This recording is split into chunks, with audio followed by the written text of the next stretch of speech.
Today's guest, Andy Hook. I am a huge fan, have been since back in the day. He's responsible for Oddbodz and those disgusting pictures on our Wiz Fizz. Come join us. We talk about lots of interesting things. This is going to be a great episode. Yeah, because that's the thing, right? Because I always think to myself, when you first kicked it off, you didn't have Instagram, you didn't have the internet. Yeah. You had a university degree, but so did 100,000 other young kids. Yep. How do you just, I'm going to go work for Smith Chips now and do all that? You know what I mean? Like, let's start it off with that. I think is cool because it's such a long, like that's the very beginning. But you did the Wiz Fizz first, right? Before the chips. Yeah, I worked as a freelance illustrator. Yep. And people would just find me. Usually friends of friends would say, oh, this guy's good. Or you did have folios that you would take around and show people physically. You'd go around and show them like this big book and it's like, this is what I do. Kind of like rappers back in the day. You heard my mixtape and they'd get it out of the backpack. Like you were like, have you heard of Oddbodz? And you're pulling out that. Cool. Yeah, so I got a Wiz Fizz job. That was through Finer Foods. And I didn't know who Wiz Fizz were. Or these lollies have been around for a long time, but I remember thinking like one of them was those little cigarettes, fags. Fags. I just did a video on them. at the time, that was not as tragic a name. No. Now. Well, like it was my parents, pretty bad, but now it's just like, oh my parents were heavy smokers, so my dad used to be like, "Go get me a pack of fags from the the drive." When you back in the day, and you'd have the cigarette alcohol drive-through. They would sometimes let the kids get out of the car. Oh, really? Where I'm from anyway. I'm from hillbilly town. So real small town in North Queensland. Yep. There's no rules, but I definitely got told to get my fair fags from my parents when I was growing up. Yeah. So I remember that. I remember being in this meeting in the early 90s with these guys from Fine Foods, and it was really serious. Like, we got these fags, and they're one of our best sellers, and we got to change the name. And I go, yeah, you do. Yep. And they were sort of edging around the fact that they still wanted them to look like cigarettes, but they wanted to change the name so they weren't technically cigarettes anymore, even though they had a red end and everything. Yeah. And so they're saying, well, we have to rename them. And I said, well, maybe they're like fun sticks and you can balance them and do little tricks with them. And that was fooling nobody, Yeah. They were obviously fake cigarettes. But I did a new pack which had these little goofy sort of almost Simpsons-y looking kids on them, and they were just like balancing them on their noses and stuff. And I don't know if they still had red ends. They might have taken the red end off. I think when they went to fads, is that when you started doing it? The FAD? They said we're going to call them They took the fads. red off. And I think they even changed the flavor. Maybe. Because I noticed they were nowhere near as sweet. They used to just be, it was almost like maybe it was just like okay, we got to change the packaging. We got to change the nature of the product. We got to stop, no more cancer chemicals that make you addicted to them, like for the kids. Yeah. Oh, that's cool. I didn't know that. I thought, I didn't know so you started with that. That was one job I did, which was, I remember being a really fun job because it was like, I loved silly illustration and I didn't get a lot of those sort of things to do. They also had Big Boss cigars, which are the same thing. And they've changed to Dynamite they became like now. Dynamite sticks. So I did a new pack for them, Oh, cool. I didn't know you did fads. That's weird. And then when I think about it now, the little, like the school kid faces and that is very you. Yeah. So with the Wiz Fizz, let's get into that. Yep. How does that come around? Are you just applying to jobs like on a Seek type forum, or are you talking to friends of friends and they're like... That was through another designer or another agency. They said, yeah, that's right. This guy called Bill Shannon, who was a sort of advertising guy. He said, we'll get Andy to do that, because I was in the same building and often it was the person that you knew that was right there. Oh, cool. And I was in the same sort of like big shared studio. Andy could do those stupid pictures. Yeah. So they got me to do a bunch of... Like I did almost like prototype Oddbodz when I think about it. Yeah, because there was Neil? Gross Gus, Nerdy Neil, which is very unfortunately close to Nerdy Neville. Yeah. Which I nearly got sued. I like self-plagiarized. Yeah, I wanted to touch on that because I watched a video years ago of you talking to a gentleman about that. Yeah. And now, because I always thought Wiz Fizz came after, I don't know why, but now when I look at especially Neil, it's almost like you said, that prototype look, like it doesn't have as much pus and pimples as like the actual Oddbodz. So what happened there? Let's go into that. Like you were just young, a kid essentially, and you were like, I'll give you this character and then I'll do that character. Yeah. So I wasn't that young. I mean, I was like 30 or something. Oh, really? Yeah. Oh, God, 28. you don't want to write for yourself now. You were 30 back then. But yeah, so what happened there? Did you ever get in trouble or it didn't matter? Eventually it came back to bite me a bit. Yeah. Because I did those characters, and then I just like 3 years later or so, I was working on a whole bunch of sketches and ideas for Oddbodz, and I must have just gone over the same ground, like a nerdy guy, and I love alliterative names like your name, Mitchell. Yeah, Mitchell MM, right? Yeah. Nerdy Neil, Gross Gus. So I came up with, Mimi Screamy, which is quite close to Screaming Mimi, I think, which I did for and similar sort of character. So you sort of just lost, because you're doing 1,000 things a day drawing, obviously. You've sort of lost. Yeah, I didn't remember that I'd done something that close. Yeah. And I thought, well, that's okay. It's my drawing. It's my style. But a few years later, Finer Foods approached Glowzone, and they said, what the hell? You've ripped off our intellectual property. And I go, and Dave's going, well, who's this guy from Finer Foods who's giving us shit? I go, Dave, actually it was me who did those. And says, so they're not the same, are they? I go, well, no, they've got different names and they're slightly different. Yeah. So eventually because they weren't directly competing in the same category, maybe I got away with it. But I thought, I've got to be really careful now. No, because that was a big thing back when we were kids, is like everyone was assuming it was the same thing, but then people would be like, no, it's not the same. Because you even did something that not many people talk about. You can probably help me if it's one of those things where I'm just remembering something that never existed. What's that called, where you think it was a different way? Bernstein Bears and all that, and people think that it was a certain spelling. Anyway, I'm going blank, but it was a lollipop, and when you sucked it, it started to make a picture on the lollipop. Was that you? I don't know if I did those. No, that sounds like the sort of thing Finer Foods would be trying to do. Yeah, it looked like that sort of Oddbodz character. It was definitely a clear packaged lollipop, and the lollipop was the head, and I did the features of the character. Maybe that's what I'm on thinking the front of the lollipop. So so it looked like a red head with Gross Gus's nose, but if you pulled the lollipop out, it was just his features. Just his face on there. So cool. Maybe that's it. Yeah. Okay, so when you were essentially you got the Wiz Fizz job, is that what then they were said, well, Smith's Chips or whoever it was wants 1 million It was always different, yeah. It was always different companies coming to me through different ways, and I didn't get a lot of follow-on work from Finer. I did a few things for them, and then the Glowzone stuff really sort of kicked off because it was a friend of a friend. Yeah, because you don't own Glowzone. You just did the art for it, right? Yeah, there's a guy called David Miller who I'm still friends with who owned that company. Yep. And they did lots of like glow-in-the-dark stickers that went on your roof. I remember I had a Batman one, a Simpsons thing. And then he was going to America saying, what's the latest thing? How can I expand this? And then all these little cardboard discs came out, like the Pog things, Pogs or Tazos or whatever. And he's like, yeah, let's get onto those. So he sent out his right-hand man, Simon, said, Simon, find some guy that draws a whole bunch of these. And so Simon talked to his brother who worked in a company who knew a guy that did the same course as me. He said, Andy will do a bunch of weird shit for you. Go and see him. And so they walked into my studio in Windsor at the time, and I said, yeah, I can do them, but they didn't have much time. They wanted me to do a whole bunch. So I remember staying up all night, and I got the artist from upstairs to help me, who was a really fantastic artist, Wendy Ford. And at the time, we didn't really do it by computer. Yeah. It was all done by, I think it was pencils and inks and stuff like that, and tracing on. We had a big round glass table with a light under it, and we were there all night like, oh man, we're going to do 60 of these, and we're doing them. Trying to make them look a little bit different maybe as well, like not doing the same, too much of the same character would be hard, especially when you've got to do 50 different things. Yeah, we broke it into subsets, so we had monsters and we had different things. Yeah, that'd be an easy way to do it. See, with the Pogs and that, I don't know, what were they in? Because I don't remember really ever dealing with them. I mean, I know as much as you. Mitch, I was going to say, because at the time I was like, what are they? Yeah. I wasn't really the right age to be collecting things like that. Yeah. And I was like, oh, really? They're just and I was annoyed me that kids were getting so excited by these bits of cardboard. It's like, you're tricking kids. They're like money. Well, it's essentially, I said, they are kind of cool, Yeah, a bit of gambling. Like it almost like poker chips. Well, that's what I used to do, because when I used to get these Oddbodz as a kid, for whatever reason, I thought I was raunting the system. Probably wasn't true, but the Smiths used to do those French fries, like where they were French fries chips. And for whatever reason, every time I got the French fries one, I'd get a hot card. Wow. And I'd be like, I think I've worked out the scam here. If you buy the French fries and you get the hot, but that probably wasn't the case. Speaking of those hot, had a good run. Yeah. Speaking of those hot thing, like the hot stuff. Yep.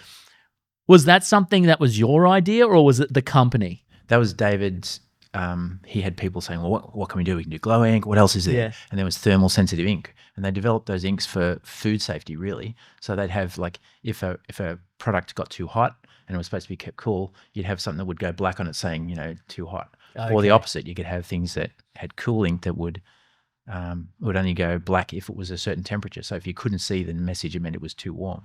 Oh, So they got so the those inks safety and- thing turned into the special Yeah, fun they were thing. just a really cool chemically or thermal activated inks, and you get them at different temperatures. So we had this argument when we were going to do them.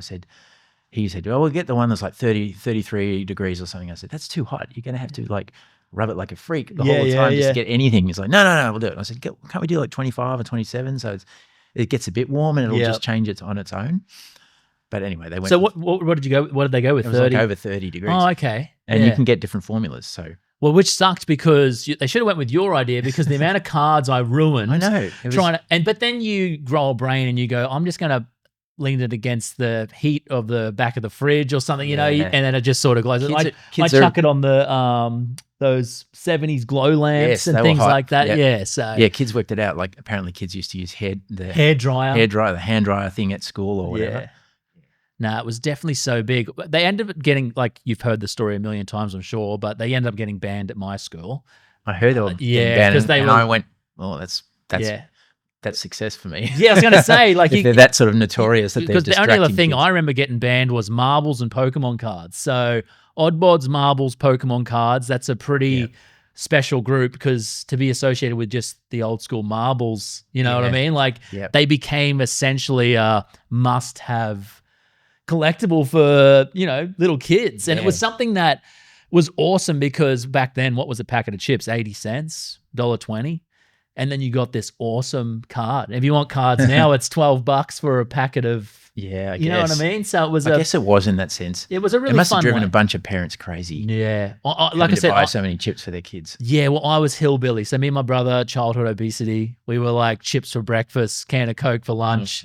We proper redneck family. So chips was like my mum and not so much my dad, but my mum was one of those parents that I love her to death, but not the most educated in the world, but she's still the best mum in the world. Yeah. So we got fixated on things like the Tarzos, Oddbodz. So she would sort of join in on the collection, which was awesome for me. Yeah. And another thing which was awesome because of that is they're all beautifully kept in here. You know what I mean? Yeah, so nice I never messed them up. I've got bags and bags of them that I had out. Immaculate set. Oh, I don't fuck around. So this is my personal set. That's way better than my set. Is it? I'm always pulling them out and like looking at them. And because you never you didn't keep any original art or anything, did you? Well, I didn't realize they would be that popular. I didn't understand until later. I went, oh wow! I think I never knew they went to New Zealand, and they're really popular there. Yeah, they were. Was it Bluebird? Bluebird, yeah. Yeah, Bluebird in New Zealand. People started tracking me down 10, 15 years later, going, "Are you the guy that did the Oddbodz?" And I'm going, from New Zealand? Yeah. But now you felt a little bit. I didn't take stock and go, oh, this is a really big deal for these kids. You know, that is like not hundreds, not thousands, hundreds of thousands. Oh yeah, it was especially like Nerdy Neville. Like if you don't. For me, when I talk about you to people, I say, I'm going to try and get this guy on. Yeah. They don't have, sometimes they like, oh, I don't know what that is. But as soon as you show them that, they go, as soon as you show Nerdy Neville, like, oh, that thing. Yeah, it's like deep in their memory. Yeah, it's like they don't know the name and things like that. The only downfall that I had with this folder when I was a kid, my special card, my Doc Fever, which was the hardest one to find. Because it's one of the last, you'd put it in here, but the design would curl the card. So that's why he's in his own little special spot. But the cards was something big you did. But then the books and everything started happening. K-Zone, you did K-Zone too, didn't you? Yeah, I did K-Zone Oddbodz comics. So David wanted to, he was funding it. He wanted to kick the Oddbodz on it. He had a dream that they might have their own animated movie or animated series. And he did go to America and pitch it to Nickelodeon. Okay, sick. But he didn't take me with him. Yeah. And I think, I'm not saying it would have got up, but he would have had a better chance if you were there with you. He liked the cards and everything, but he wasn't the person that came up with them. I know exactly how you feel because with Retro Rescue is what I do with my wife that you know about. We actually a year and a half ago, went through the big pitch thing with all the TV places. Yep. Except the producer didn't take me along to any of it. Ooh. And he was short. And I thought, I really felt like if I was in that room with them and gave them my excitement, which what you would have brought, because you love your characters, you know every bit about them, you can sort of get a bit of excitement in the room. Whereas when it's a business person trying to do a business thing, they might like it, but they're not going to have that same aura in the room. You know what I mean? Yeah, they can't come up with stuff on the fly. Yeah. You might need to do in a meeting like that. Yeah, and that's what we're good at. We used to sort of doze off in school, but when it comes to this sort of stuff now, we sort of semi know what we're talking about. And so, you nearly had a show. I know you did some animation stuff in like the PC games and that though. There was little animations that would play out. There was a DVD-ROM sort of game that we did, which is like a searching kind of puzzly click and find thing. It was pretty low production values, but pretty funny. Oh, it's awesome. People spend thousands of dollars to get that aesthetic now. Do you notice that? Like you probably find that everything you used to look at and go, oh, that looks so bad. I wish I was a few years ahead and I could have fixed that or whatever. But now people are going and using stuff like this. I know I have in the past sent graphic designer peoples for borders and things that are just so hand-drawn and whatever that you're doing a 50 a night. Yeah. But that ends up being like authentically, I don't know, a lot of authentic art stuff is sort of going out the window now with how clean a computer can make everything. Yeah. So what do you think of that? Like as someone— I think it's a cycle that like this stuff, my sort of grungy style did definitely go out of fashion for quite a while. And so I wasn't asked to do that anymore. And even Glowzone kind of sold less and less, or maybe the products are slightly more dodgy than they were not as well considered. So I gradually sort of went, oh, okay, that's kind of over, and I'll do other things. And I got into trying to write kids' books and things, and I made some, I wrote a bestseller as part of a series. But it was a different style. It was a very sort of like what book was that? It was called Zach Power. It was on Zach Power. So I did a bunch of Zach, but they're very diagram kind of. And that's a little bit after my generation, right? That's more like probably Henry, early 2000s. Yeah, have you heard of that? Yeah, definitely. Yeah, that's more his sort of thing. Yeah. So, and I thought, oh, this is what I'll do, but I ended up having creative differences with of course. What sort of creative differences there? Spill your guts. They got me to develop a graphic novel based on Zach Power, and I did all this work on it, and I had set it up. I'd written a plot for my first book that set up the plot for this graphic novel, which is where Zach has to go and find his grandpa who's lost in the jungle. Okay, cool. This is going to be, it's all about finding grandpa, and this is a weird bloody story. And then she got because there are a few people running Zach Power. She had a couple of writers, and she got this new wonderkind kid, a young guy writing it. She really liked, and he said, "Hey," and he read my book and went, "Hey, I could write one about finding grandpa in the jungle." And I'd already shown her my outline. Got the art, So she, this head editor said, "Yeah, sure, go ahead, write that." And then she just gradually closed me down and just wouldn't take meetings with me. Really? So you essentially come to her with the idea, with already half drafted, and then she was like, "I'm just going to get this young kid to do your idea." Yeah, it was. They were very. They were kind of generic settings and things. So it was pretty, he didn't do this out of any malice he just literally went, okay, that's a good idea, I'll do that. But I'd already set that up. And then she wouldn't let me sort of take it on any further. And I wasted a whole bunch of time. And then she didn't want to pay me. And I was like. Did you end up getting your pay? Yeah, I got paid your couple reasonable of cents. amount. But then that kind of spoiled the whole because sometimes it's definitely not, for people like you, I could tell, it's definitely not about the pay slip. But if you're getting, if you've already put the time in and your artwork or your work is not going to be shown, you should be paid for it, even more so. Yeah. No, definitely. Because dealing with like that corporate side of things, because you've been a part of so many big brands like Glowzone and everything, has it been everything besides that sort of stuff, it's pretty good, or you've got a few like I haven't had too many bad stories about it. Yeah. I've done a lot of work that I wasn't super excited about. But that's sort of the nature of being a commercial illustrator. You try and fit it to what they want. And sometimes I would end up being asked to work for companies. I thought, I don't really want to work for this. Yeah. So after a while, I just had limits, and I go, no, I'm too busy. I can't. I don't do that for you. Is this, you still do this 100% full time? You're a creative artist, or did you have to go get like a semi-day job? No, I've always been self-employed. Oh, that's but great. I still have to kind of hustle a bit and do different bits of different pieces. So I'm doing some painting, and I'm doing I noticed you're doing skateboards and stuff Yeah, now. that kind of stuff. Yeah. I'm trying to get that as a bigger part of what I do. I still even do graphic design stuff. You didn't take any time off or anything? Did it ever get to you like to a point where you were dealing with all these bigger companies and you're like, you know what, I'm just going to go paint pictures and draw pictures in my room? Well, that's and it's happened now. Yeah, oh, it's right now. So like I was like, oh, I don't want to do this. So that's why you said yes to come and hang out with me. Is like you've got nothing else. I'll go see this idiot that I'm not annoys super me. busy. Yeah. I'm definitely not one of these people. I'm so busy I can't. Yeah, no, I was actually not shocked because you are a friendly guy. We do talk a bit on Instagram and stuff. So when you actually said, yeah, I'll come on here, I was like over the moon because it's lovely for me. I mean, to talk to people who have genuine enthusiasm about something I did, I don't know, that's what it's all about. Yeah, I remember that you could even go back in your emails. This is so long ago before I lived in Melbourne. I was in Mackay still, where I used to live. And me and my mate, we were just like stoned off our head one night, sitting out on this balcony. Oh, do you remember Oddbodz? And I brought the folder out. And then I'm like, I'm going to look this guy up. And if you go into your email, I reckon it's probably like 2012 or 2011, you'll see an email from Mitch and Miletic saying, hey, are you the guy that did Oddbodz? And it was maybe the next day you replied. And I remember thinking, it was like we were sitting there, our minds were blown that the Oddbodz guy. Yeah. And then when I looked into it, I noticed, he's pretty like chill. Like you're not that out there on the internet. You don't really have too much. But the last couple of years, I've noticed you pop up a little bit more. Was that on purpose, or was it more of I'm just going to let it naturally do its thing?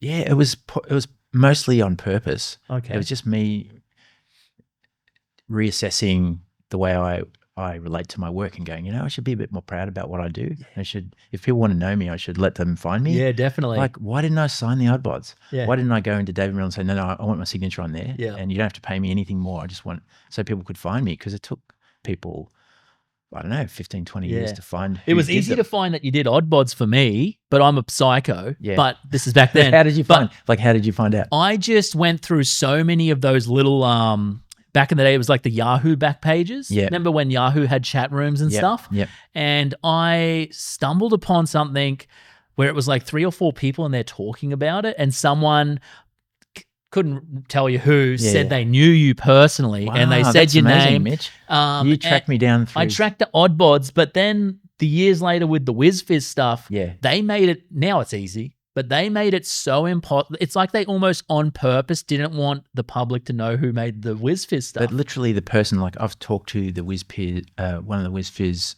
I don't know if she's brand manager or something. She's this younger person. She doesn't know that I did them. Yeah. Because I said to her, I did these. She goes, really? Because they've had them re-illustrated by another artist who's done a pretty nice job. Oh, because it is similar. Yeah. But it doesn't have. Which is fair enough. They've adapted their. Which is what, like something like with The Simpsons, the original people who drew it stop, but the new people come in. But yeah, that would have been, how do you take on that as an artist, obviously? For me, right, if I had someone step in and go, I'm going to take over your art, does it hit the ego a little bit? Does it make you feel a little bit? If they do a good job, I kind of go, hey, great. Okay, you're a good person. I feel like I hand over the rights to that because it's a commercial thing. And I'm happy if they want me to redo it, but they used it for like a lot of years. Oh yeah. So I was like kind of shocked that they were still doing the same kind of image. It would have been like a one-time payment for you though, right? Yeah. I didn't get a lot of, like, usually when you hand over something like that to a company, you get paid to do the work, but you also get a copyright fee. Okay. I mean, you should. You should. Yeah. But often people go, what do you mean copyright fee? We paid you, didn't we? Yeah. You're just drawing some silly pictures. Get out of here, kid. Man? I'm doing all the work here, kid. Yeah. No, that's cool. So when all this is going down, right, you're hitting the big Oddbodz and all that sort of stuff. When it does slow down, did you ever, because I was speaking to you earlier through emails and stuff, and one thing you like to touch on is sort of like expressing yourself and true emotion within. Like, did you ever have any, just for other artists out there who are like maybe having a bit of a dump time, not getting any work and stuff, did you ever fall into your room eating pizza and just thinking, it's all done? Regularly. Like, regularly? Good. Yeah, okay, cool. That's part of my cycle. I think a lot of people who drive themselves to do something creative, they're driving themselves to prove something, maybe to something inside themselves, and maybe it's often comes with a lot of negativity inside and a very harsh, especially from critic. yourself. Yeah, if you're really trying to be good at something, sometimes you got some voices inside you telling you how crap something is, and maybe it isn't that crap. No, and you need like you're married, right? Yep. And how long have you been married for? 31 Okay. years. Long time. Yeah. That's good. So your wife obviously would have had to have been that extra voice for you, being like, no, that is she's good. Great. She's the balance to me. She's this like calm, happy, good person. Yeah. And I'm this sort of slightly anxious. Well, if you're anything like what you draw, that's in your brain. Like right now I'm talking to you, you have a calm aura, but I know deep down in that brain you got some absolute mental shit going on when it comes to creativity. Yep. Otherwise it wouldn't look as good if you were too normal. But I think that's true. I think great art usually involves a bit of suffering somewhere along the line. Or definitely. You got a bit of angst. You would have had to have been that kid in school. I can't believe I just said great art and I'm referring to myself. No, you are definitely, bro. You are like Justin, right? The guy I have this studio with. Yeah. Huge fan. And if you look around, he's obviously inspired by you somewhat. Yeah. And he called this morning. He's sick in bed. But he was so keen to meet you, but he didn't want to come here and start like coughing and splattering everywhere. But he's an artist. I'm not really an artist in that form, but you're a creator in your own way, though. I'm a creator in myself. There's lots of way to be creative. Yeah, definitely. So yeah, when you're going through those down times, sad times, and you do have like support of your wife and stuff, what are the things that you did in those times to get yourself out of it? Because I know it's so easy when one thing goes wrong and you don't get this job, and then this person says, no, your art's not that good. And then it can all add up to just, you don't want to leave your bed. You don't want to watch anything but reruns of The Nanny and eat bad food. Like, what do you do to get out of that cycle? Because I know I've been through it. Everyone like in this world is through it. Without getting too like mental health promo, like, personally, like what's like the couple of little things you kick yourself in the butt to be like? I used to do things that would work and I didn't know why they worked. And what worked for me was exercise. So I used to do a lot of running and swimming, and love that. This I got from my father, who's a mad exerciser. And I think he always used it, maybe without knowing, as a way to reset himself mentally. 100%. So I'd just be in the pits and I'd go for a run or something, or a bike ride or something, and that would help. But also reconnecting with stuff that you're really happy with, and looking through stuff you've done and going, oh, that's good, and looking through sketchbooks of ideas that you just did for your own pleasure, and kind of reminding yourself why you're doing it, and looking and going, yeah, I am actually happy with that. Because with me, it was always trying to remember that I was okay and I was good at it and things, even though I'm good at it. Yeah. You know, like, but it's hard. Why did I have to keep reminding myself? I don't know. It's so true, because I reckon you would have been, all these jobs, and then still in your head, you would have had a little bit of imposter syndrome. Like that never goes away, does it? Every new job, you'd always feel like you had to prove yourself all over again. Why am I here? Like, do these people know that I'm faking it till I make it? And you've been doing it for, you know what I mean? You've done everything. I do that all the time. Like I've done a bit of like, everyone does it. Yeah. Cause I've had jobs with like, Maxi-Bon, right? Yep. And I have to go act and be this Darren Bonner's guy in front of the camera, and they've invited me back and done a couple of times, but every time they get me back, and it's like, to me, Maxi-Bon's like this big ice cream thing. Yeah. And I'm sitting there looking around the room going, do these people know that I'm like a fake idiot from the internet who doesn't actually consider himself a professional actor or anything? And you just find yourself falling into these things, and then as soon as it's done, you have that hit of, I don't know if it's endorphins or what, where you do feel proud and good of yourself again. Yeah. I mean, acting, performing that's ground zero for, pressure and self-doubt and all that. At least I'm doing it in the quiet of my own studio, you can quietly still over a few hours, maybe, not just like in the minute. So I guess kudos to you for being able to the only difference get up is, and do it. Well, I consider you've got talent. I've got a mental quirk that allows me to talk like an idiot nonstop. That's talent as well. Yeah, that's what I mean. Talent. Yeah, exactly. So we've just all got our different things. It's all the flavor that other people can appreciate as something unique. You've got charisma, and you've got a warm personality that draws people in. Oh, that's nice. Thank you. And that's the thing that a lot of people would like to have. Yeah. Yeah. I think that all comes down to, like I was sort of saying before, I was raised in a home where my mama, because that's what she's mama, she's not mum, you know what I mean? It's like, oh, my baby boy is just so good at this. He's the best at this. And I actually grew up pretty talentless, couldn't kick a ball, couldn't draw, couldn't do lots of things, got kicked off sports teams. But for whatever reason, my just personality got me everything. And then I switched on to Switch one day. I was like, actually, I should try and do some things where I can just sort of be me. And it seems to work. Yeah. So I used to do like, I was in a band. I was the frontman in a band for years and years. That doesn't surprise me. And what was your band called? Madison Fox. Madison So we released a few CDs and that. It's like emo.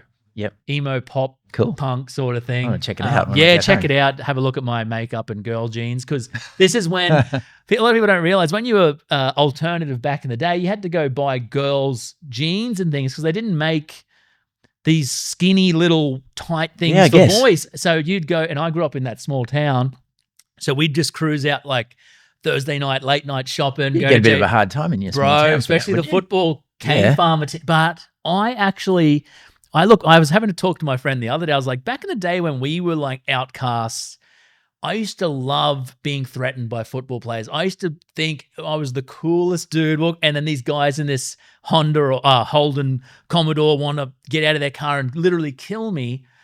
I don't know what it was, but it fed you're still alive, Miss. Yeah, you must have found a way through that. It fed my ego so much that I felt so powerful and awesome that me just doing these little things that I find fun and not even that big of a deal, like a bit of eyeliner or girl jeans. I'm obviously not like goth emo anymore, but I notice a lot of people that are alternative in these days and a little bit swaying from the norm get very upset when the world treats them like they're not normal. And I want to say to those people, take it as like it's the coolest points ever when the real world doesn't agree with you, I think. And I think you got a lot of that early days with Admiral Rear, and you were sort of doing things that like you knew were going to maybe piss some people off, but you still did it anyway.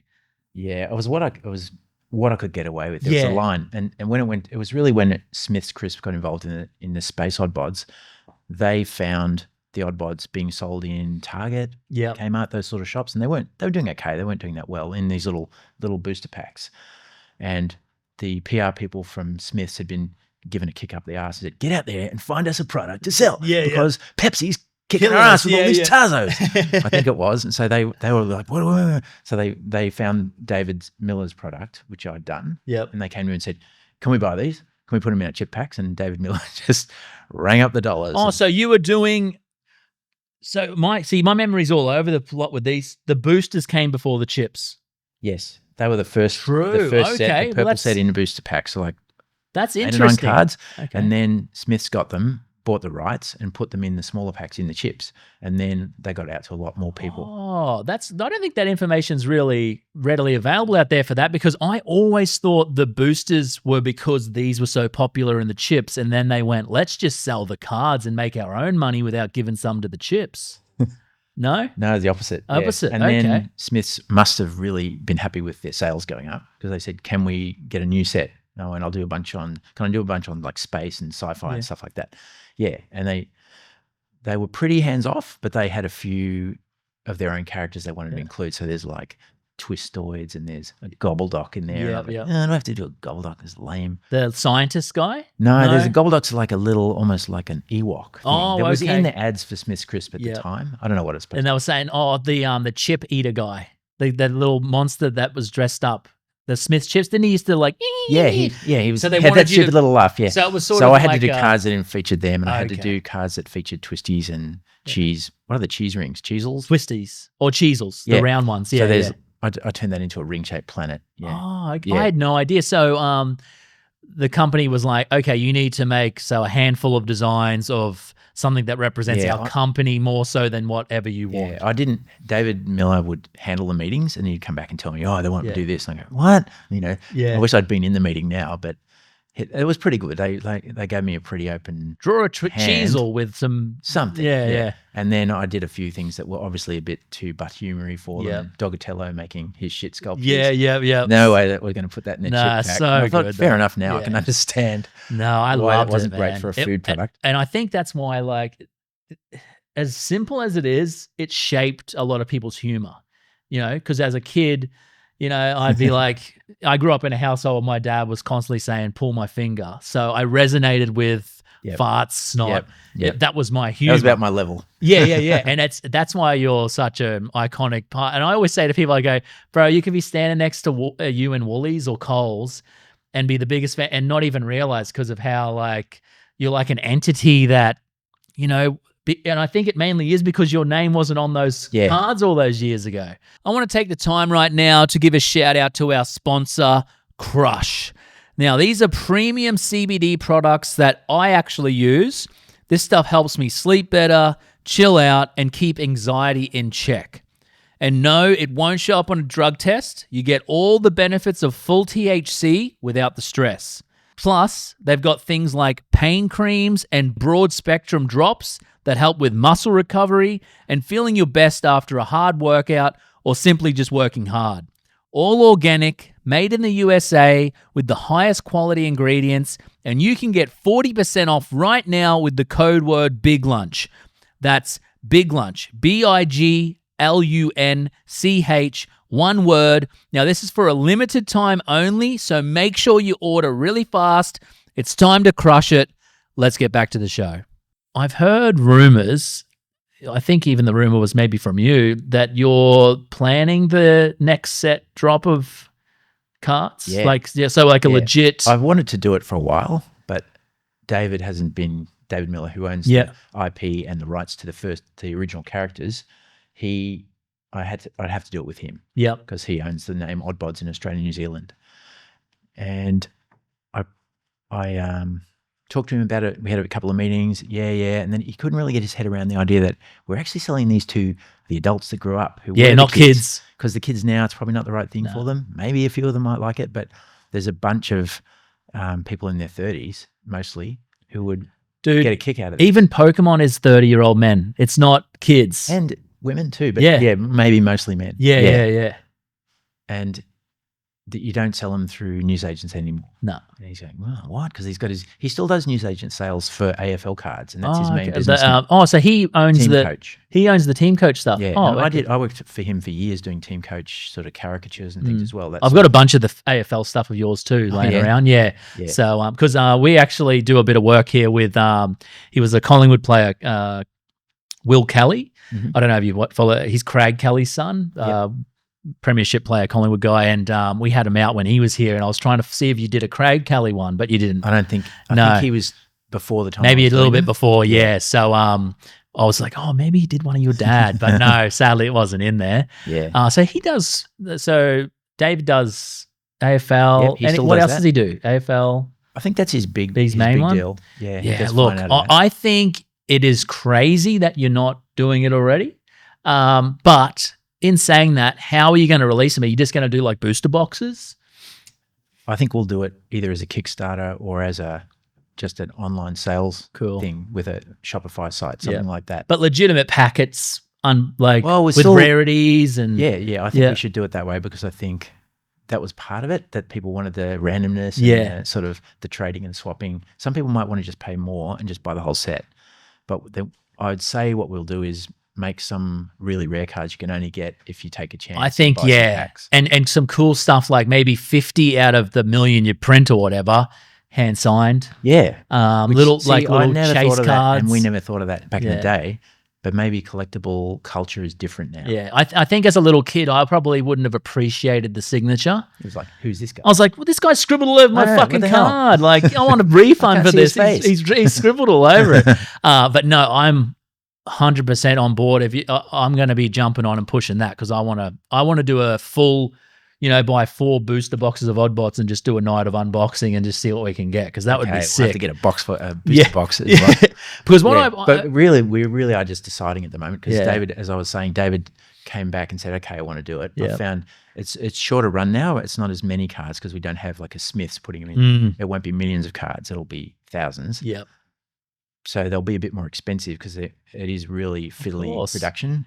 And are you going to do the borders like that? The floppy. We will. I think. Yeah, do it. Keep it. Yeah.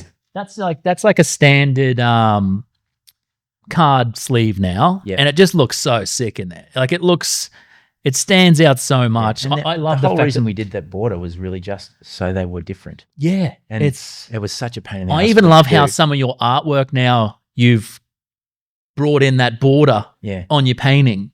Like not all of them. I've always loved a wobbly edge. I love it. And because it sort of echoes old work and it maybe helps people remember who I am. So Another thing I've always thought about as well, but I know there's laws behind it because I sort of already know the answer to this, but Oddbodz come in chips back in the day, right? And like you were saying, everyone who is obsessed with Oddbodz are all like 30, 40 years old.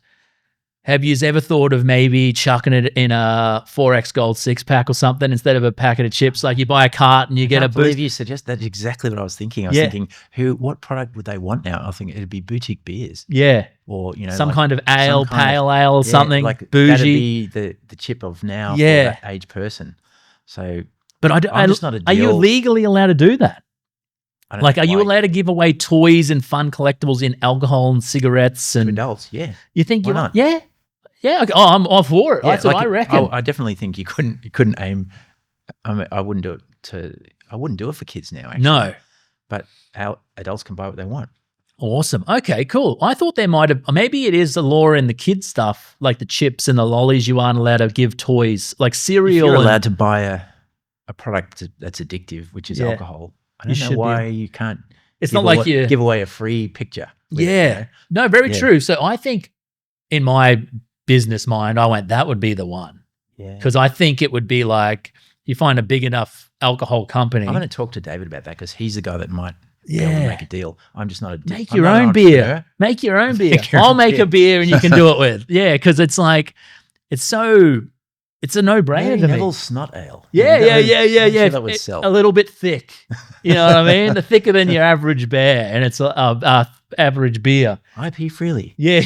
Pale ale. See, that's the thing. Secret ingredient. IP freely to me was a much more gross, offensive image than the Admiral Rhea, which got changed. Yeah. Like a man, his overalls full of piss. Like to me is just so like that's so fucked. You're right. I don't know how it got through. A bum head is like I had IP in space as well, but because his piss was frozen into cubes. Yeah, it was okay. It wasn't specified what it was. Oh, frozen piss. Isn't that like such a good that would have made the Oddbodz cartoon surely would have been someone filling a piss tray full an ice tray full of piss and then serving a drink or something, you know what I mean? Surely you'd have to do that. Yeah. But no, it's so amazing to know not how easy it was, but how the world just sort of threw you into becoming one of the most iconic Australian artists of all time. You know what I mean? Very nice of you to say that. Yeah. I certainly don't think of myself that way. Yeah, it's crazy. At the time, I had no ego about that at all. I still don't. I just think I was lucky enough to get the right combination to be able to do my own kind of stupid doodles, which is influenced by a lot of other. Yeah. And it was so unique. It wasn't like anyone else was doing what you were doing. So I guess so. But there's a lot of, similar that your age demographic sort of Mad Magazine kind of gross humor influenced me. And a lot of like other artists I love that did a lot of the Mambo stuff. Yeah. It's like, it's almost like that your generation of guys, that art I really resonate to, which was a little bit, it's like high-end gross. Yeah. It's like a wine. Reg Mombassa. Yeah, a wine is with one of my art heroes. Well, I went to his art exhibition. It was a few years ago now. Yeah. He's one of the goats. So Reg, and then there's there's a whole bunch of them. But I was surprised you never got asked to do any Mambo stuff. I feel like you were right in that group there. You never did anything for Mambo? No, I never did. Really? I would have liked to. Oh, but, okay. I didn't put myself forward, I guess. Maybe now I would. I'd go and try and meet them and just say hi. And kick the door down. Yeah. Give me $50 million. It was a real Sydney scene, I think. Yeah. Oh, they sort of stuck it together. Because you went overseas for a long time, but you've always been a sort of a Melbourne. Yeah. Since I came back to live in Australia, I lived in Melbourne. Did you grow up with many brothers and sisters, or? I had 2 brothers and sister. Yep. And my dad had a diplomatic job. Okay. He was a trade commissioner, so we moved to different countries, went to a lot of different schools, lived in a lot of different places. Was he a strict dad? Yeah. Yeah. So was your funny pictures to him was he sort of going, oh, I guess you can maybe make a living of this, or no, he was pretty supportive? He let me do what I wanted to do. Okay. And I used to use the sort of stupid doodles as a way to sort of icebreaker to sort of make this is what I'm good at. I'd go to a new school and I'd draw a stupid picture of someone and show them, pass notes around. And they'd be like, oh, you see what this did? Because you would have been going to different schools all the time. Yeah, lots. So I was always the new kid. And that sucked? I think it sucked in retrospect, yeah. And you used... It's not good for you don't have any long-term friends because at the time there was no internet. So you left, they forgot about you, you forgot about them. And every 2 years you'd move. And then you'd get that little bit of like, you were the exciting, shiny new thing at school for a second and then you were gone again. Or you didn't want to be noticed too much, but maybe that was something you could do that was a useful skill. Yep. Stay out of the way of the ball. At least this can be the thing I do that gives me a bit of cool points. Try and learn the weird sports, like living in America, like trying to learn baseball and things like, oh shit. How long did you live in America for? 3 years. Okay. And how old were you then when you were there? 8, 9, 10. Okay. So pretty like formative years of like your childhood was there. Did you find that when you come back to Australia, it was like a relief, like you felt more at home, or was it more like America felt more? We got we got so teased with our American accents. Oh, I bet. Yeah. We lost our American accents, my parents say, in 2 weeks. We came back like, hi there. I'm Andy. We had complete thick American accents. Yep. And everyone was like, you fucking yank. Yeah. Go back. What are you doing here? You such shit about it that we completely dropped it and became like Ockos. And now, if you rock up to a school with an American accent, everyone will be wanting to dab you up, thinking you're some cool like. Yeah, it's so weird. Cultural landscape. Different is the coolest thing in the world now at school, I reckon. It's so different because I've just had a baby and I always think about I've seen very and I'm just like, how's like you just think of all the horrible things or whatever happened at school for you. My school was like wasn't that bad, but I go, I hope he doesn't have to deal with that and all that stuff. But I've got other friends like Justin, the artist who I have this place with, and he talks about schools and he's like, so different now. He reckons it's so more accepting. It's like very hard for a kid to be bullied about something now that's semi-norm. Like kids still get a bit of shit here and there, but you're not the kid at school like you wear the wrong color shoes and then it ruins your reputation for the rest of your life, like the 90s and probably the 80s and stuff for you, where it only takes I've got to tell you one anecdote about like working with the worst mismatch of uniforms you could ever. I went from a government school in Canberra where I had like little grey shorts, stubbies, and a light blue kind of polo I know the shirt. one. Yeah, I know the one you're talking about. We went to live in Nairobi, Kenya, which was this English colony at the time in the 70s. And they wore safari suits, flares made of like khaki pants with like this big flared jacket with gun pockets on it, with sleeveless and a collared shirt. What about the hard hat? They almost had a hard hat, not quite. Not quite. And so I walked in with my stubbies on, and everyone's like, "Ew." And they used to have cups of tea at break, and they'd drink their full Wild Thornberrys type thing. Yeah, kids with cups of tea and these like long safari suit flare, and when I think about it, I looked all right and they looked stupid. Yeah. But at the time, I was like, get me a safari suit now. I'm just with a fly swatter and I want the whole 9 yards. Oh, that's crazy. So then you felt like in that sort of setting though, let's talk about like just like on a general sense of the public school. Oh, you were private school? That was a private school. Private school, yeah. I would go to government schools in Australia. And do you feel like when a school is that strict and that crazy with their uniform and stuff, it sort of does set all the kids up to be very similar in a way that it stops a bit of like, it stops people standing out? Like when you were at those sort of schools? Was it hard to stand out? Yeah, it depends on the age. Age you're that. That school was academically very, very good actually, but very strict and had some really old-fashioned weird English teachers. Did they flog you? They didn't flog me at that school, but I got flogged at other schools. Yeah, okay. That school drawing too much. Just throwing tambuck at girls or something. Yeah. I got whipped and strapped, and that was in Australia mostly. Yeah, they didn't flog you there, but they were pretty harsh. Yeah, in other ways. They just sort of a zero tolerance to anything really. Any sort of standout behaviour of individuality, it got flogged out of you pretty quick. Now that I'm saying that, I'm remembering, Mitch, that I had one teacher who was so fantastic. He'd let me do anything in class. He let me run the class once. He was this young teacher who became a friend later. When he left teaching. I remember him letting me run the English class and just said, just do whatever you want. And I was like, what? So I just started writing stuff on the board. And like, did that sort of give you that? Because you do a little bit of teaching now, right? You go to schools and stuff. Yeah, not too much. Yeah. Did that give you a little bit of like, oh, I can do that? So is that what sort of gave you a push to go chill out with the kids at schools now and do the art stuff? Or? It gave me a lot of confidence as a young person because I was only 13. Yeah. That he thought I would come up with something. Yeah. I don't even know why he did that. It's really, when I think about it, he's seen something in you. Yeah. It's like when I went to school, right, it was traumatic for me because I've got all these photos of me first day of school, no shoes on, and then every other kid at school had shoes on because I sort of grew up in a swamp, a little bit out from where the school was, and my family.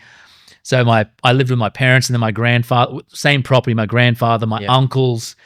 I'm talking proper snow town seeming like, but kind-hearted, salt of the earth people. Yeah. So I've rocked up to school barefoot, and I can distinctly remember like the trauma in me as a little kid of you only can have lunch at this time, and those sort of concepts of being told when you can do this and that. School is weird. Bro, School is a weird it fucked me up. And I watch old family videos and stuff, and you can see like a little bit of sadness in me of like, I learnt about tomorrow. That's essentially how I say it to people. It's like as a kid, when you start school, you learn about there's something to do tomorrow. Whereas when this is due, this is the, and that actually learning about tomorrow, as stupid as that sounds, was like a downfall of my spirit. Yeah. It's like, I can't just do this or do that. Yep.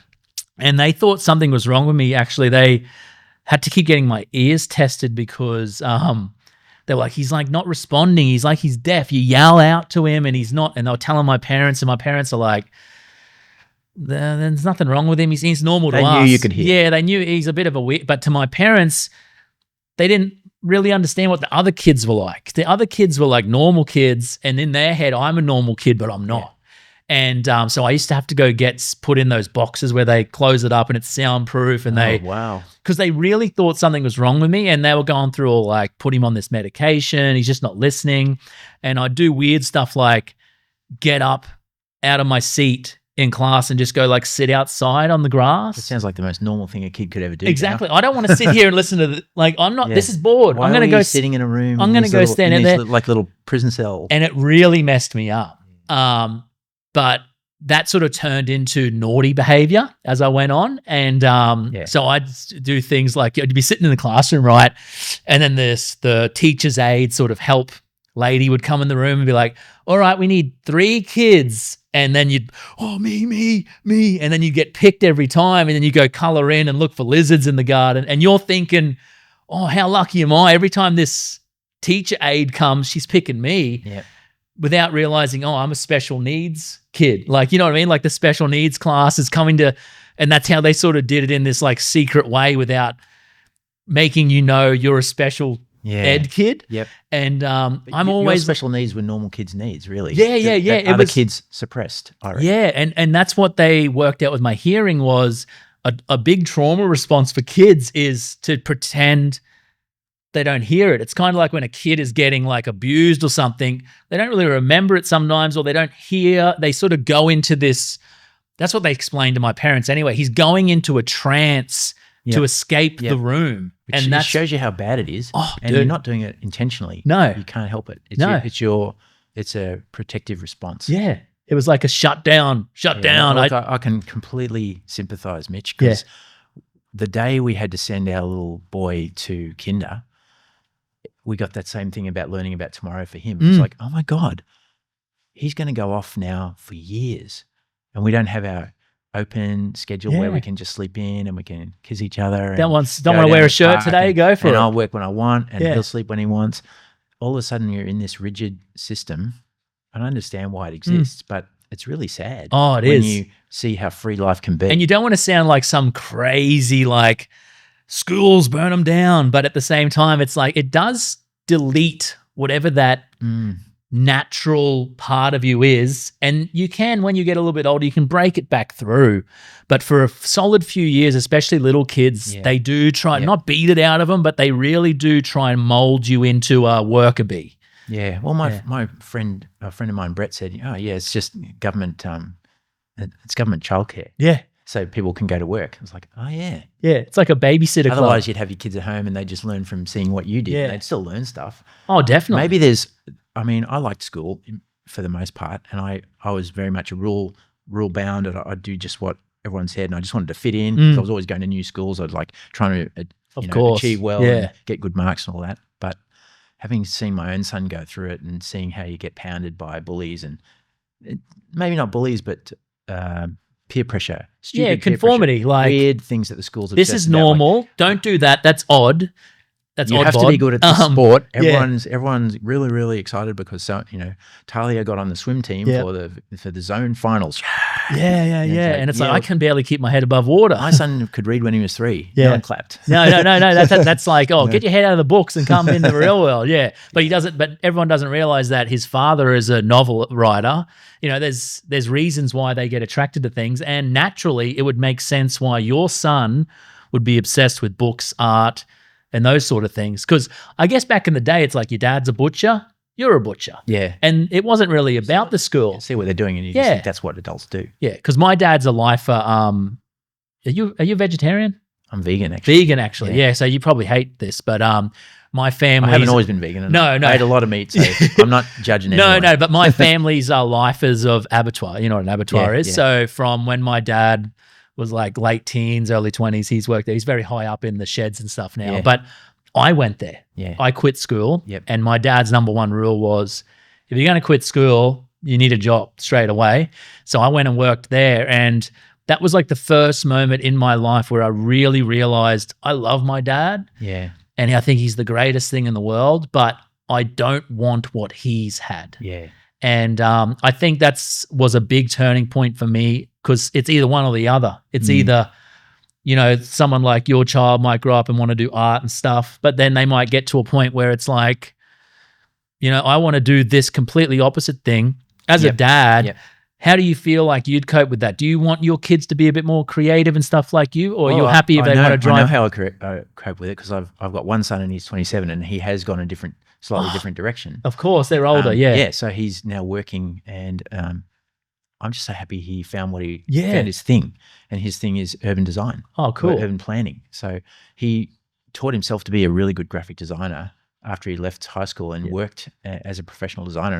And I'm going, how did he do that? I had to do a course. Yeah. Well, he's taught him. He didn't want me to teach him. He wanted to do it his own way, but he trained himself, and he's very visually organized person. He has really good systems about, which you need to be for that stuff. Yeah, you can't just draw snot and shit. You got to actually, people are going to be living in here and do it. You know what I mean? It's a little bit. He followed that, went back to uni after a couple of years of working, and now he's got a full-time job with the Victorian government as an urban planner. You can't go wrong with a government job. Urban designer, but I reckon a bit of that still falls in with what you were good at in a way. You know what I mean? A few of your cells and DNA. Yeah, a bit of your DNA is obviously. And he's a very talented designer. And when the urban planners discovered he could do this, it's like, what? It's like a superpower. Yeah. He could do all the maps for them, and he could do all the presentations. It's like, and make their ideas really easy to follow. And was it fun? You think it was like, it's fun for him, that's why he's so good at it? Yep. Yeah. That's the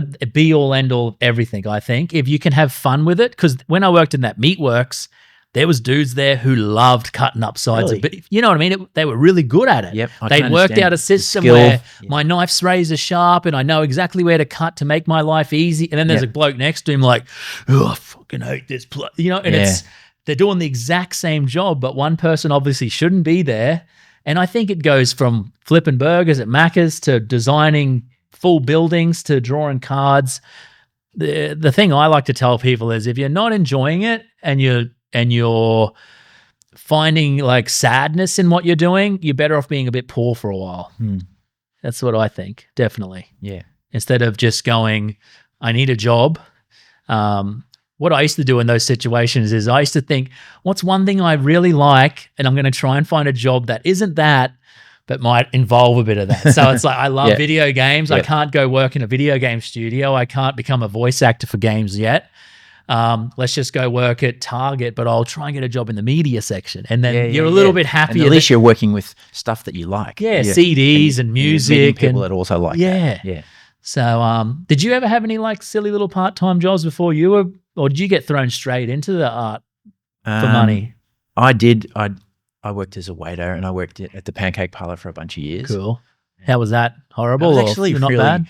Horrible and good. Yeah. It was really great because the one I worked at was 24 hours, and all the people there were interesting. They're all like students doing something else, and they just wanted to do a whole bunch of shifts. So you'd have these really exhausted kind of random parties going on after the shift, people sitting around in the middle of the night. Didn't want to go home. Partying, smoking and chilling out. Not doing too much, but just having really interesting conversations. And Yeah, so that was fun. I met some of my best friends through that job. Yeah, a bit of a melting pot of different people from different backgrounds can all end up in the same sort of little jobs. Yeah, there are a lot of things like kitchen hands and all that stuff. And I learned that I had never done physical hard work that was really tiring, and found out that that was actually satisfying and fun. And that was where I learned that. Yeah, if you can at the end of the night look back, wipe your brow and go, I did all that in this amount of time. I was just going flat out. Yeah. It just flew. And it made the time, like you say, even flipping pancakes had a whole art to it, and you go, how does that guy do that so well? How did he cook so many things at once and not burn them all? Yeah, so true. It was like a skill thing. And have you ever read the book? You read a few books? Yeah, lots. You ever read, obviously it's a bit of a normie book, but The Alchemist? You ever read that book? Alchemist. It's a Brazilian author. I forget his name off the top of my head. Can you look up that author for me just quick so I can? I'm going to suggest it to you. Maybe I should. It's a book. Actually, wait, I'm going to gift it to you. I'll get it. It's one of those $10 Big W books now. So I'll send you a copy. But it's the book I give everyone, and it dives into that, like you were just saying. You're working at a pancake place, and you can sit there and go, it's just flipping pancakes. But if you act like you want to make the best pancake in the world and do the best job in the world on this pancake, at the end of the day, you'll love your life so much more than just chucking a pancake and not caring. It's one of those books where you learn lots of little, do the job you don't necessarily want to do, but do it the best you can with I'm a big passion. believer in that. And you might not end up doing that for a living. Someone might spot your work ethic and then give you that dream job you want. And if they don't, if you truly immersed yourself in it and did your best, you achieve a kind of flow state that is so satisfying in its own way. Yeah, that's worth more than money. You know? So it gives you the same thing that the working out does. Like you were saying earlier on, where I was like, how do you get out of those horrible spots? And that was my biggest thing too. Was I've never wanted to be a bodybuilder or be too fitness orientated. But as soon as I just go lift weights for 4 times a week, I don't even do that much cardio. Like I go for a 20-minute walk, half-hour walk with my baby now with the pram. Yeah. I can tell as soon as I have a week off, my wife's like, oh, you grumpy asshole this morning or something. You know what I mean? It flushes your brain out. Yeah, I think it does something. And I think it's one of those things too, because I used to do boxing. Yeah. And there was something about, you'd go there one night and you'd be training, like sparring with someone who's quite equal to you, and you have a bit of a duck and you're popping each other, but then you go back the next week and you get the shit flogged out of you. You actually feel better after having the shit flogged out of you. Really? Like when you get home and you're taking your clothes off and you're hopping in the shower, you feel you've achieved. You feel like I've done some work today or something, and you sleep real good and you wake up the next day. But when you don't feel like you've been challenged or if... I can imagine that, but I don't have that experience. Yeah. I'm not brave enough to. No. Look, I'm not getting, it's sparring. So I've never jumped in a professional boxing ring and had actual force properly smashed into my teeth.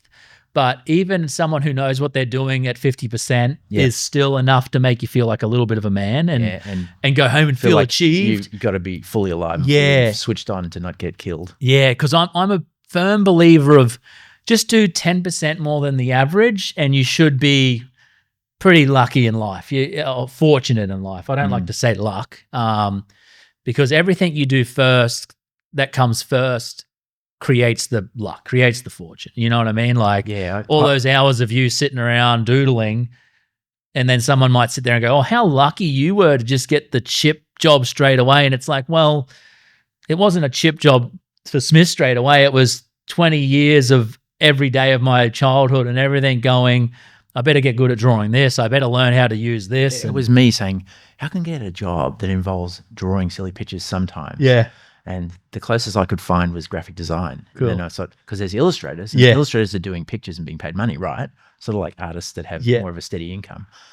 What I really wanted to do is just doodles. Yeah. Because and you were always pretty child focused. Yep. Yeah. Because you did K-Zone too, eh? Yeah, that's one thing. I did comics for K-Zone. Oddbodz comics. Yeah, I was a little bit older then, so I didn't really get the K-Zone stuff. But when I was watching, like I said, the start with the Cheese TV, they were pumping the K-Zone and things like that. And I was like, I couldn't believe it because not once in this office, because we've always got some nostalgia playing, have I ever seen anything of yours. And I just thought, oh, the universe is playing a bit of like, good thing that you're coming in today. So with the K-Zone, when did that finish up? I think that went from the end of the 90s through to 2004. So you were with them the whole time? Or just they ended it with you and then they kept going? They got cheaper and cheaper comics supplied by overseas, like SpongeBob comics. Maybe not SpongeBob at the time, but Ren and Stimpy, or different studio-produced stuff where they could sell them the pages quite cheap, and they could just, they'd be going to, because they got so much of it, they're just like, whereas we were just producing them just for K-Zone. Yep. And so they couldn't really afford to pay me much. So David Miller was, to his credit, he was subsidizing me to do it because he thought it was good that the Oddbodz were being expanded and that he was getting it out there. So he sort of funded it until the point where that magazine was just continually going through editors. Like every three months it'd be like, "Hi, this is Kylie." I go, "Hi, Kylie. Where's Sandra? Sandra doesn't work here anymore." It's just continually sacking people and trying to figure out how do you sell magazines. It's a hard gig. That end of the 90s, the early 2000s was the internet starting. So it's like, why go buy a magazine when I can just click here? Funny little fat magazine. Yeah. Anyway, I really liked doing those comics, and we kind of simplified a few of the Oddbodz, and they became the key characters. Yeah. So they're the ones that I naturally think of drawing now because I drew them so many times in the comics. And it's good to sort of like push forward a few iconic ones that people can start to develop sort of an attachment to and start to learn a bit more about their personality. Yeah. Instead of just trying to gauge everything about them from a picture. That sort of would have opened up a world for you where it's like, oh, he talks like that. Oh, he, for people who were just into the cards. I think I tried to develop them as a bunch of school kid kind of characters. So there was Staring Sarah, Myron Megabrain, Nerdy Neville, Mimi Screamy, and they became almost like these little kids. They had a kid-like, as you say, I seem to be stuck in childhood. Yeah, that's good. Yeah. Well, that's the thing. It's like for people like me who look back at all this so fondly now, because kids stuff now is a lot more tamer. It resonates with the same kids, but they're just all 30 and 40 now. So it's a pretty hard thing to do because it's different. It was a different era, and different norms about. I wouldn't do them now. I wouldn't do the same characters now. No. Do you regret any characters or anything like that? Do you go, I didn't really like doing that, or is it more? Probably was drawing too many booby women. Yeah. I don't know why I was doing that. Well, one of my favorite ones up on my walls. They were supposed to be satirical, but still I was doing these kind of you probably don't overinflated kind of Barbie doll sort of. Because one of my favorite that I use with the viewer, it's up on my wall in my office actually, is the probably the biggest booby lady you ever did, where the present or whatever drops on her. It's like a sexy bikini lady, and then because it's hard to see with those things sometimes. So you try to work out what's going on with the images. I'm the viewer. Yeah, I'm the viewer. I'll go get. Henry, can you just go get it? I'll show you. I can't believe you're one of the few humans in the world who ever was able to see what was on there. Oh no, I've got it good. I got it good, and this book too. The book has the but much easier to see what's going on in this bad boy. Yeah. You know what it is, Henry? It's like a little plastic thing stuck to the wall. The Hypervision viewer. Oh, yeah. Hypervision viewer, and it's got like my little fantasy girlfriend in it. The number one thing Andy hates, I love. Well, I didn't hate it. I know what you mean. I wouldn't let myff draw that now. I think it's objectifying women. Yeah, that's fair enough. Not a good way. Yeah, well, do not walk in that office. I can tell you now, Andy. And maybe I drew physically exaggerated characters, which kids would take as a way to tease kids. Yeah, who had that? Inflato Man. So if you're a little fat kid, which I was. Inflato Man. Yeah. Oh, I didn't realize that they would do that. Yeah. But I think as an artist, it's very hard to sit there and go, I better not do that. I better not do that. If you did that too much. Yeah, so I always try, this guy's bringing her a gift or something, and then he drops it on her head, but she's got the big chrome.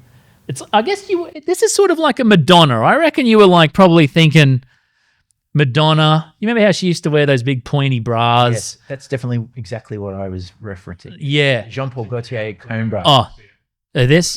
Take out the card and flip it over. You can see what you're talking about. Oh, yeah. Vava Vogue. Oh, Vava Vogue, yeah. So she's actually got a bit of Tank Girl to her too. She does. Yeah, it's like a Madonna tank girl. She's got a bit of style. Yeah, and this is like a Brunswick girl nowadays. You go up to I go Brunswick op shopping, and that's So the sort of that's post.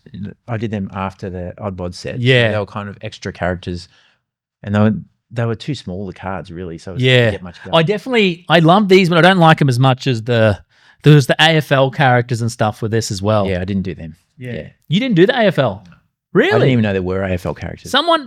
They fully like. It's like they got someone and said, "Draw it like this guy." Yeah, Have you seen them before? Yep, Oh, okay. I saw them later. Yeah. He didn't tell me. Very quiet about telling me they were doing AFL Oddbodz. Yeah. But there was Did that? Flowzone had a couple of really talented guys that worked for them in house, and one of them was a pretty good illustrator. They were both called Dave. I think it was Dave Ferns. He was the one who ended up doing all the. I think he drew all the Oddbodz. In the AFL Oddbodz. Oh, the AFL ones, they're yeah. pretty good. They're just not my style. Yeah, I was gonna say they're a lot more caricature. Yeah. Yeah, and I think with those ones, it's like I could. It's funny that you say that now. It makes sense to me that you didn't do them because just the way some of the faces are drawn, which I always used to think was just because you had to be more detailed in certain realistic human features because it's AFL players and they have to look the same. Yeah. But it wasn't you doing it. So it lost a bit of that rough edge to the character design, which is why everyone loves it in the first place. It was a little bit too clean. Well, that makes sense. That's something I've learned. I think we've learned a couple of things today that I've never really known about before, especially the fads thing. I thought the Wiz Fizz was the bright first thing you ever did. But I'm trying to remember what came first. Yeah.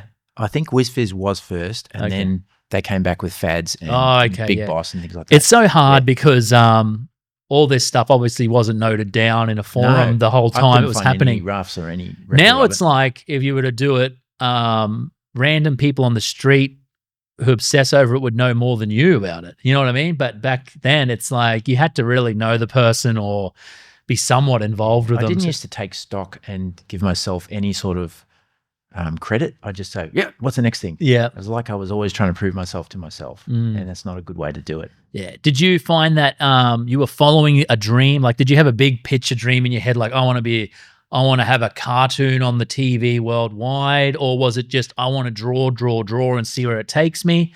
Because I didn't have much of a plan. Yeah, I didn't. I was just sort of following what was offered to me. I go, yeah, that sounds cool. Okay. But I wasn't sort of proactively going, no, I should go and talk to that studio or go overseas and meet someone. Yeah. I probably didn't have the confidence for that that's fair at enough. the time. Yeah, because it's one of those things where I always find that I try to remind myself is when you're reaching for the stars, it's okay to land on the moon sometimes. And I feel like that's what Oddbodz was with for you.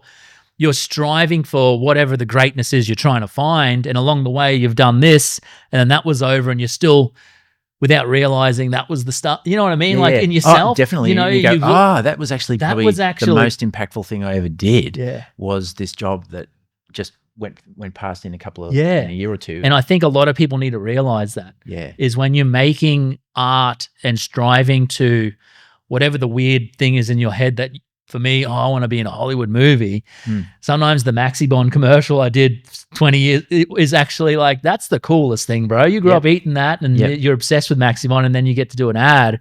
That's just one little thing for me is just like, really reminding yourself sometimes it's not the end thing that you've thought up in your head, which is success. It's, during the journey. Yeah, the journey, as like cheesy as that sounds. It's true. Yeah, as Cheezel, what was that character you did? As Cheezel as that sounds, it's like, it's one of those things that, it's just you've got to really remind yourself. Sometimes it's just like this, having this little like Scrubby Productions here. This is our first ever studio, and it's pretty much a shed down an alley, but. Oh man, I'm so happy to finally have a little place that's great. We can do things like this in. And I think if I was to ever progress and in years' time we get a big place, I'll probably always look back at this as just like, this is the coolest. Yeah, you're doing what you want to do. Yeah, it's interesting people. Yeah, and it's the first time in my life, like with Justin, who was, like, yet again, he was sick and he really wanted to be here. But this is our little baby. And we were in the band together back in the day. So this is like another one of those things where we were in the band going, we're shooting to the stars with this band, and then now we're shooting to the stars of movies and film and stuff. It's like you just never know. You just keep doing what you love, and you'll end up somewhere sick. It's just the way it is. Yeah. And it's okay to try new things and fail too. Like you learn more from failure than you do from success. That's a 100%. But I believe that now, and I try to live that now. But most of my career, I didn't. I was actually afraid of failing. So I would tend to stick to things I knew I was good at. So I never tried painting. Yeah. Because I did one painting lesson when I was 8, and I thought, I didn't do a very good barn. And I self-limited for the rest of my life, saying, I'm not a painter. Don't draw any barns. Don't do barns. Don't paint a barn. Don't use oil paints. Yeah. And now I'm going, painting's cool. I never gave it a real crack. There's no wrong answer in a painting. Also, if I do a bad painting, so what? Yeah. It's more about trying and enjoying something and stretching yourself and finding new things out. Like a successful man didn't never fail. He failed a lot but kept going. You know, that's like anyone who's successful is when you're younger, like you're saying, you think everyone who's like really crafted their career or whatever, that they never had those big failures, whereas they probably had 20,000 more than you did, but they just pulled their socks up and went on with it and just kept going. And I think that's all it is. It's like these bands, like when I was in the music scene, there was that one band, I don't know if you remember that song, I can't remember, it goes, The Eyes of Feather. Remember that song, The Eyes of Feather or something? But anyway, they were like these old dudes, right? Yeah. And they were the guys like when I was in a young band, and you'd go play these random gigs, and these dudes who were like in their 40s at the time, which seems so old. Ancient. Age, like these losers are still trying. And then it was like 5 years later, they had that hit, and they were on the Triple J Hottest 100 CD, and it was like a big song. I can't remember. It couldn't have been that big because I can't remember it.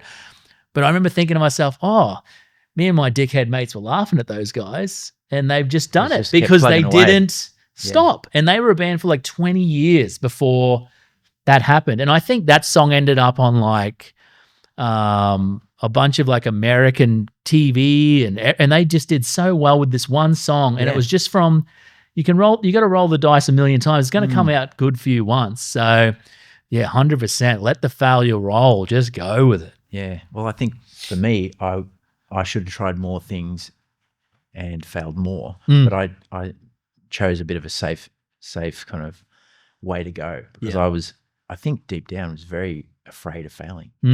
And now I was like, I don't care. Afraid of failing or afraid of people around you seeing you fail? That was never separated in my mind. Yeah. Yeah. See, that's the problem. Feeling like a failure inside, I guess. I have to admit, I had really low self-esteem, and I never realized it. I just realized I don't want to feel like that. You know, like maybe it was from being a new kid all the time and being humiliated a few, here and there. So I didn't do things that were really risky. And I did everything I could, and I took every opportunity I sort of felt I could do. But now I don't have the same limits. I've sort of changed and said, I'm just going to have a paint. And just they don't like my painting. It's okay. I'm still all right. As a person, I'm still all right. It doesn't destroy me. Whereas I think I thought it would destroy me. Yeah. You thought the opinion of others was going to be the downfall of everything you've ever dreamed of. I didn't ever put that in words, but that's true. It is definitely something that limited me in a sort of unconscious way. Yeah. I go, and I'd meet some guy who was overbearing and, was going to give me a hard time, and go, well, maybe if I pushed through and did it, I'd be able to achieve something really good. But I'd go, no, I don't want to work with him. Yeah. And sometimes those people who are overbearing are actually the saddest little scared children inside, and they you know what I mean? They because I deal with that stuff all the time, like especially with like producers who try to get me to come with them to try and pitch things. And I've very much learnt now, I say no to most things now. When I was a little bit earlier on, I was just like, Saying no is a power move as well. So it's that's like having your own limits. Don't say yes to everything. Don't get pushed around. It's essentially what I was trying to get at there. Is like people can tell you the opportunities are coming, and it's like, okay, but there's something my stomach is telling me about you that, so I'm not going to go with that. Yeah. So there definitely is a yin and a yang to the way you make decisions. Is below the surface, and you got to listen to that feeling. And your wife. Yeah, because sometimes she's often seen you go over the when you're over the cliff. I've just heard this thing, and this guy wants to. She's like, well, what about this thing? And you're like, oh, that fucking prick. Oh, that's right. I shouldn't do that. You know, it's like you can get too excited sometimes. Yeah. But yeah. So any date on those cards, or you got to still talk to? We'll be working on them this year, assuming we can work out the money. So David helps me to fund it because it's going to take me a long time to do them. And I guess they'll be out hopefully early next year. Cool. That's so good. I'll be, if you want to, look, I'm just some random dickhead, but if Dave and you want like a nostalgia guy who we do. has you know, just want some guy to like get the word out there and just be obsessed with it in a natural, honest way, because I've been waiting for this for a long time, I'm your man, because I'll be all over it. I'll bring the excitement. But I know every time I post anything about this, my inbox just blows up. It's good to hear. What still trips me out is we've got so many followers, right?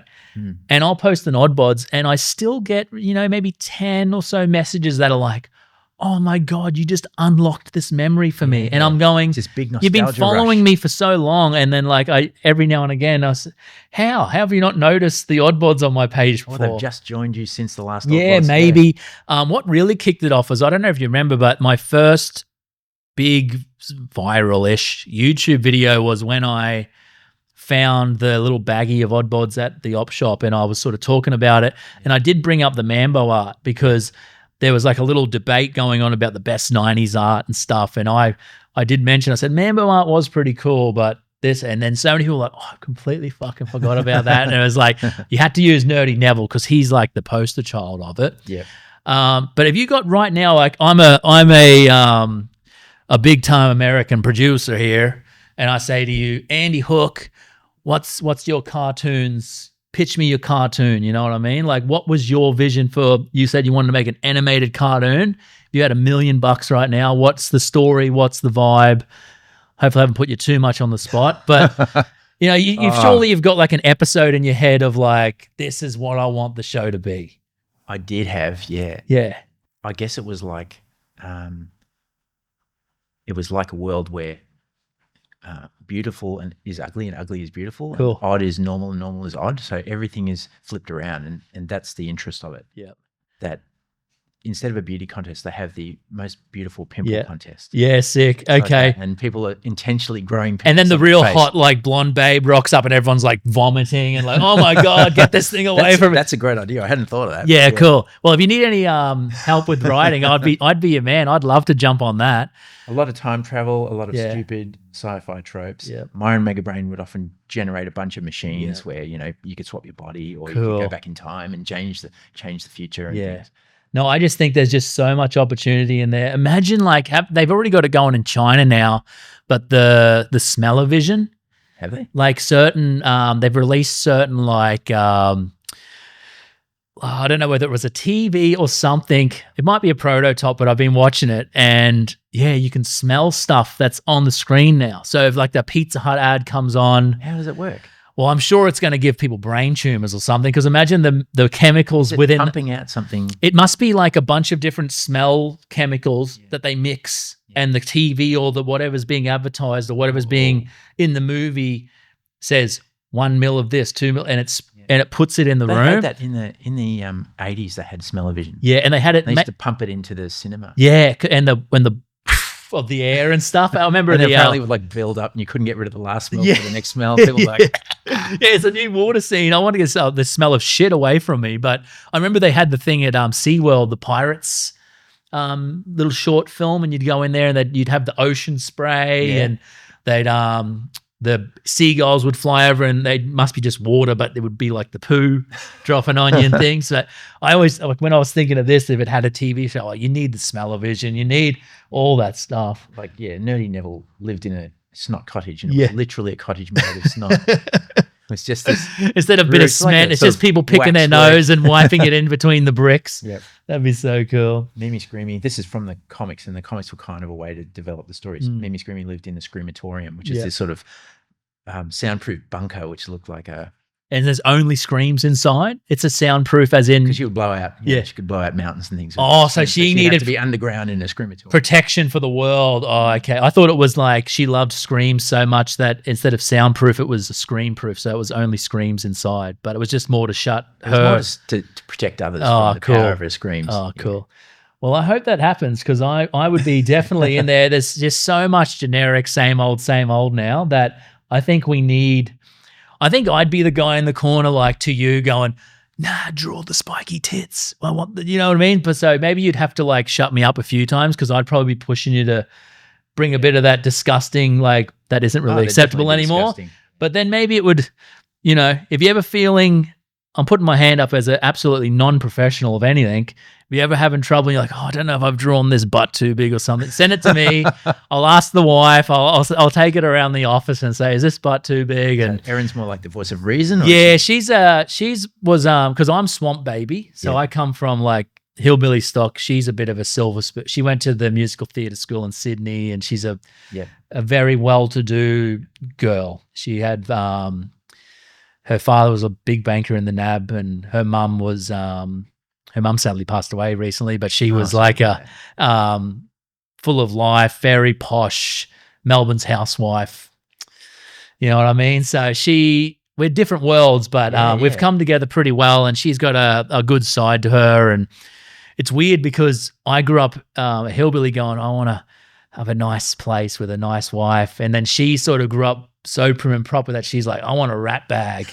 So it's Bad sort of boy. a badish boy. I'm definitely a bit of a goody goody, but yeah, we've come together and we make a pretty good match. So I think we could judge pretty easily, you Two know, sides. because I'm guessing the cartoon would, the best case would be kids watch it, but the parents can sit down and laugh at it too, because a lot of that stuff is where it's at, because it's like movies back in the day. You know, you'd watch a kid's movie like Flubber or something, but as a 20-year-old or 30-year-old, you could still laugh at it. Like watch Space Jam, you still get a kick out of it.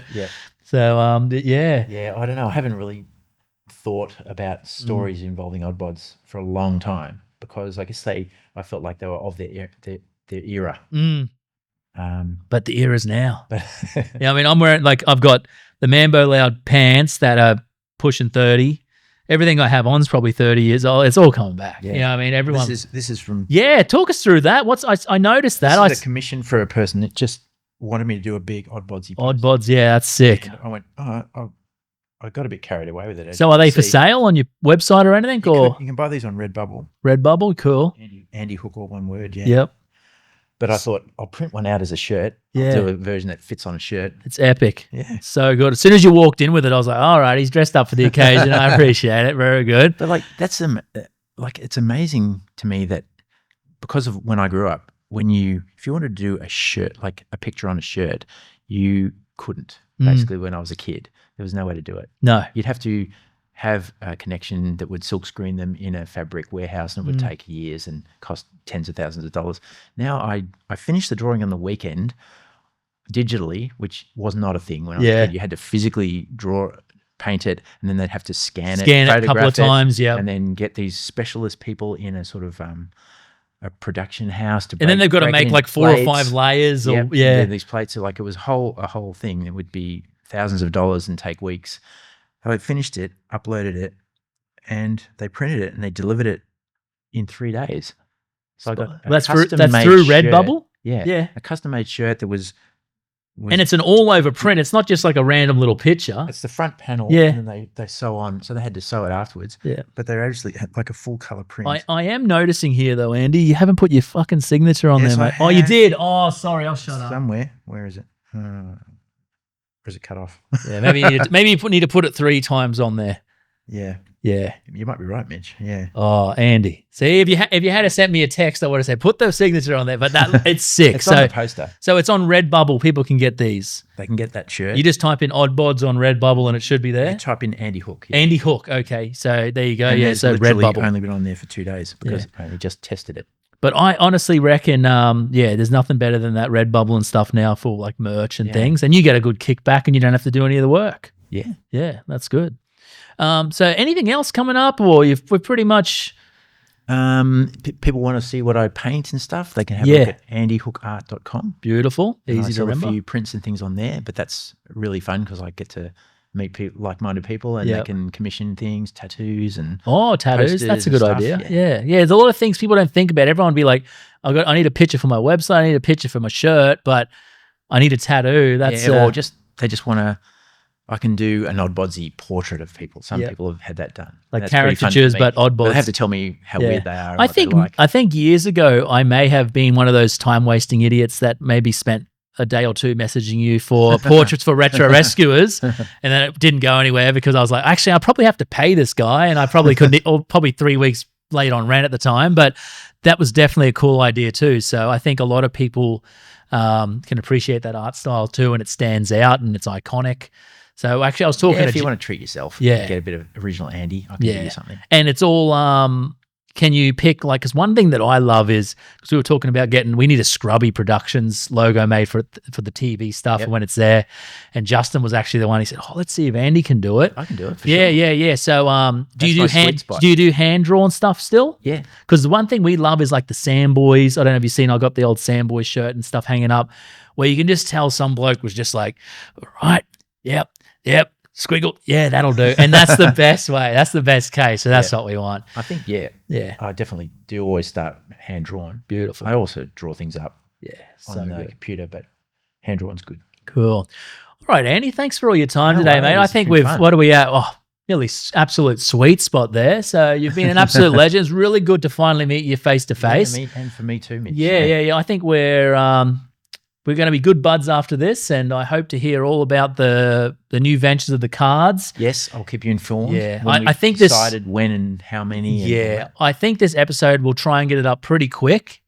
So maybe by the time it's up, the cards won't be out, but I will put some link in the bottom there, even if we get you get a Kickstarter going or something like that for the guys. But yeah, just follow the website of Andy's and make sure that you definitely buy the Kickstarter, because it sounds like those cards are going to be sick. Hope so. Yeah. Yeah. I mean, fully intend them to be.